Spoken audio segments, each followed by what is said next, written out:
Cricket ചിത്രത്തിലേക്ക് എല്ലാവർക്കും സ്വാഗതം. IPL ഇന്നിപ്പോ സൂപ്പർ സൺഡേയില് 2 മത്സരമുണ്ട്, ഡബിൾ ഹിറ്റർ ആണ്. ആദ്യത്തെ മത്സരം വൈകിട്ട് 3:30 CSKയും ഗുജറാത്ത് ടൈറ്റൻസ് തമ്മിൽ മത്സരം നടക്കും. മത്സരം ചെപ്പോക്കിലാണ് നടക്കുക, ചെന്നൈയിലെ പിച്ചിലാണ് മത്സരം നടക്കുക. ഇപ്പൊ കഴിഞ്ഞ കളി CSK മുംബൈ ഇന്ത്യൻസിനെ പരാജയപ്പെടുത്തിയിട്ടാണ് വരുന്നത്. കാര്യം ഓർക്കണം, ഒരു പടുകൂടിയ വിജയം 103 റൺസിന്റെ വിജയമാണ് അവര് ജയിച്ചത്. എതിരാളികൾ ഗുജറാത്ത് ടൈറ്റൻസ് ആണ് എന്ന കാര്യം മറക്കണ്ട. പോയിന്റ് ടേബിൾ ഇപ്പൊ GT 7ാം സ്ഥാനത്താണെങ്കിൽ CSK 5ാം സ്ഥാനത്തേക്ക് വന്നു കഴിഞ്ഞിട്ടുണ്ട്.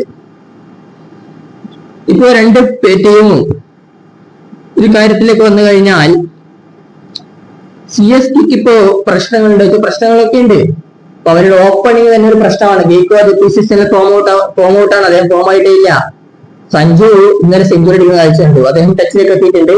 പക്ഷെ എന്നാൽ പോലും മറ്റു പ്ലെയേഴ്സിനൊന്നും ഇൻകൺസിസ്റ്റന്റ് പ്രശ്നങ്ങളുണ്ട്. പിന്നെ ബൗളിങ്ങിന്റെ കാര്യവും കഴിഞ്ഞ കളി അവർ മികച്ച രീതിയിലായിരുന്നു. പക്ഷെ ആ ഒരൊറ്റ ദിവസത്തെ പ്രകടനം കൊണ്ട് മികച്ചതാണെന്ന് പറയാനും കഴിയില്ലല്ലോ, ഒന്നുകൂടി ഓർക്കണം നിങ്ങൾ. എന്തായാലും ഈ വീഡിയോയിൽ പിച്ച് റിപ്പോർട്ട്, ടീം ന്യൂസ്, പ്രബുൾ ലൈനപ്പിന്റെ കാര്യങ്ങൾ വിശദമായിട്ട് നോക്കാം. ചെപ്പോക്കിലെ പിച്ചാണ് നമുക്കറിയാമല്ലോ. ചെപ്പോക്കില് പൊതുവെ പണ്ടൊക്കെ എന്താ പറയാ ഒരു വലിയ സ്ലോ ട്രാക്ക് പിച്ചാണ്, 170 എടുത്ത് ചേസ് ചെയ്യാൻ ബുദ്ധിമുട്ടുള്ള പിച്ചാണ്. പക്ഷെ ഇപ്പൊ അങ്ങനെയല്ല, ഇപ്പൊ 200 വരുന്നത് കാണുന്നുണ്ട്.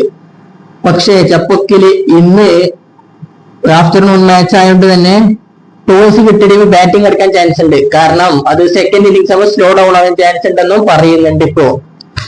അതാണ് പിച്ച് റിപ്പോർട്ടിന്റെ കാര്യത്തിലേക്ക് വന്നാൽ. പിന്നെ ബാക്കി സ്റ്റാറ്റ്സിലൊക്കെ വന്നു കഴിഞ്ഞാൽ T20 ക്രിക്കറ്റിൽ അക്കീൽ ഹുസൈൻ പറയാൻ വിട്ടു. ഇവർ അക്കീൽ ഹുസൈൻ 100ാമത് 2 ബൗളറാണ് CSKയുടെ വജ്രായുധങ്ങൾ.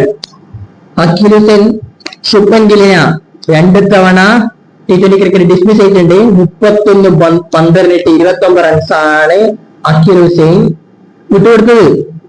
പിന്നെ അക്കീൽ ഹുസൈന്റെ റെക്കോർഡ് അഗൈൻസ്റ്റ് ജേസൺ ഓൾഡ്രിസ് മോർ ഇംപ്രസീവ് ആണ്. 13 പന്തിട്ട് 2 ഫോറുകളോ അദ്ദേഹം കൊടുത്തിട്ടുള്ളൂ, 4 തവണ ഡിസ്മിസ് ആക്കിയില്ലേ. പിന്നെ മുഹമ്മദ് സിറാജിന്റെ വലിയ റെക്കോർഡാണ് സഞ്ജുക്കെതിരെ. അദ്ദേഹം 35 പന്തിട്ട് 40 റൺസാണ് സഞ്ജു വിട്ടെടുത്ത് 3 തവണ ഔട്ടാക്കിയിട്ടുണ്ട്. പിന്നെ സാംസൺ റാഷിദ് ഖാൻ മുമ്പിൽ മുട്ടെടുക്കുന്നുണ്ട്. അപ്പൊ അങ്ങനെയാണെങ്കിൽ ഇതൊരു വലിയ ബാറ്റിൽ ഉണ്ടാവും. കാരണം സിറാജ് ആൻഡ് റാഷിദ് സഞ്ജു സാംസൺ അതൊരു കാണേണ്ട ബാറ്റിലായിരിക്കും എന്ന് തന്നെ പറയേണ്ടി വരും.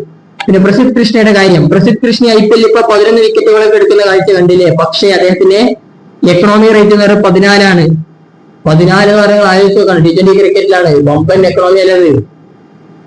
അദ്ദേഹത്തിന് അനായാസം അടിക്കുന്നുണ്ട്, അതായത് വിക്കറ്റ് കിട്ടുമെന്ന് പറഞ്ഞില്ല, പക്ഷെ അനായാസം അദ്ദേഹം എല്ലാ കളി 50 റൺസിന് മുകളിൽ കൊടുക്കുന്നുണ്ട്. പിന്നെ ഖലീൽ അഹമ്മദിന്റെ ഇഞ്ചുറി, അതിനുശേഷം ഇപ്പൊ അവർക്കിപ്പോ അക്കീൽ ഹുസൈൻ സ്ഥിരമായിട്ട് കളിപ്പിക്കുന്നുണ്ട്. ഇപ്പൊ ആകാശ് വധോളെ അദ്ദേഹം കളിക്കാനുള്ള ചാൻസ് വളരെ സ്കോറിനുണ്ട്, പക്ഷെ അദ്ദേഹം ഇന്നും കളിക്കില്ലെന്നാണ് റിപ്പോർട്ടുകൾ വരുന്നത്. മറ്റു കാര്യങ്ങളിലേക്കൊക്കെ വന്നു കഴിഞ്ഞാൽ MS ധോണി ഇന്നും കളിക്കില്ലെന്നുള്ള റിപ്പോർട്ട്. അതിപ്പോ MS ധോണി ഇന്നും കളിക്കാനുള്ള ചാൻസ് വളരെ കുറവാണ്. CSK ഒരു പക്ഷെ അൺചേഞ്ച് സൈഡായി തന്നെ ഇറങ്ങാനുള്ള സാധ്യത കൂടുതൽ. GT are coming in this game on the back to back. GT 2 കളി പരാജയപ്പെടുത്തിയാണ് വരുന്നത്. CSK ആവട്ടെ കഴിഞ്ഞ കളി വിജയിച്ചിട്ടായിരുന്നു. പക്ഷെ അതിന് പ്രോബ്ലം ഋതുരാജ് ഗെയ്ക്വാദിന്റെ ശിവൻ ദുബൈയുടെ ഒക്കെ ഫോം ആയിരിക്കുന്ന പ്രശ്നമാണ്. പിന്നെ അവർ മിഡിൽ ഓർഡർ സ്ട്രോങ് അത്ര കൺസിസ്റ്റന്റ് കളിക്കാൻ ചെന്നൈക്ക്.